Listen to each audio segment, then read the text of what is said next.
We're in Echidna Chasm in Purnululu National Park, or the Bungle Bungles, and we've come here at midday today to wait for the light. The sun passes directly over the top of this chasm, and as it does, it shines down and ignites these soaring walls of sandstone and conglomerate. And the play of light is just fantastic. You get this lovely warm orange glow that seems to shift around as you stand here. It's also a really nice place to come in the middle of the day because it's very cool in here.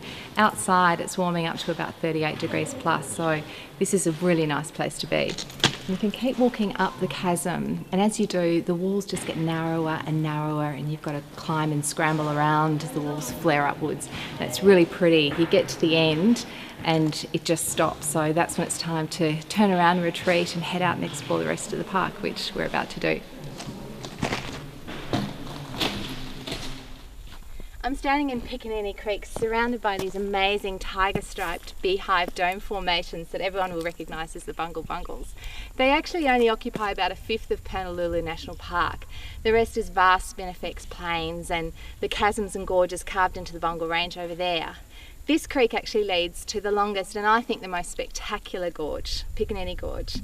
And if you've got 4 or 5 hours and a backpack full of supplies, you can hike your way up the creek bed to a point called the Five Fingers where the gorge splits into 5 chasms, and there's just endless possibilities for adventures up there if you've got the time and the energy.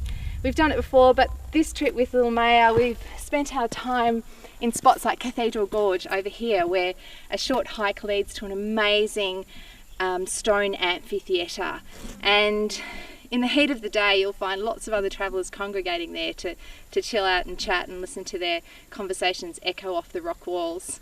But I really think it's these guys that everybody comes to see, and they may well be one of the world's most remarkable sandstone karst cone formations, but that doesn't really explain their appeal. There is something about being in this landscape, particularly at sunset, when it's all glowing golden, and walking around amongst them is quite magical and quite spiritual.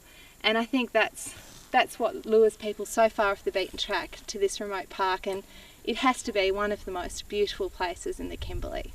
So, off to have a look at the sunset.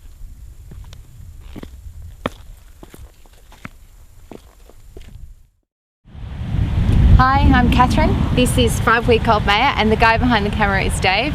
We're travelling for Australian Geographic right around Australia following Highway 1. By the end of our journey, we'll have covered about 15,000 kilometres.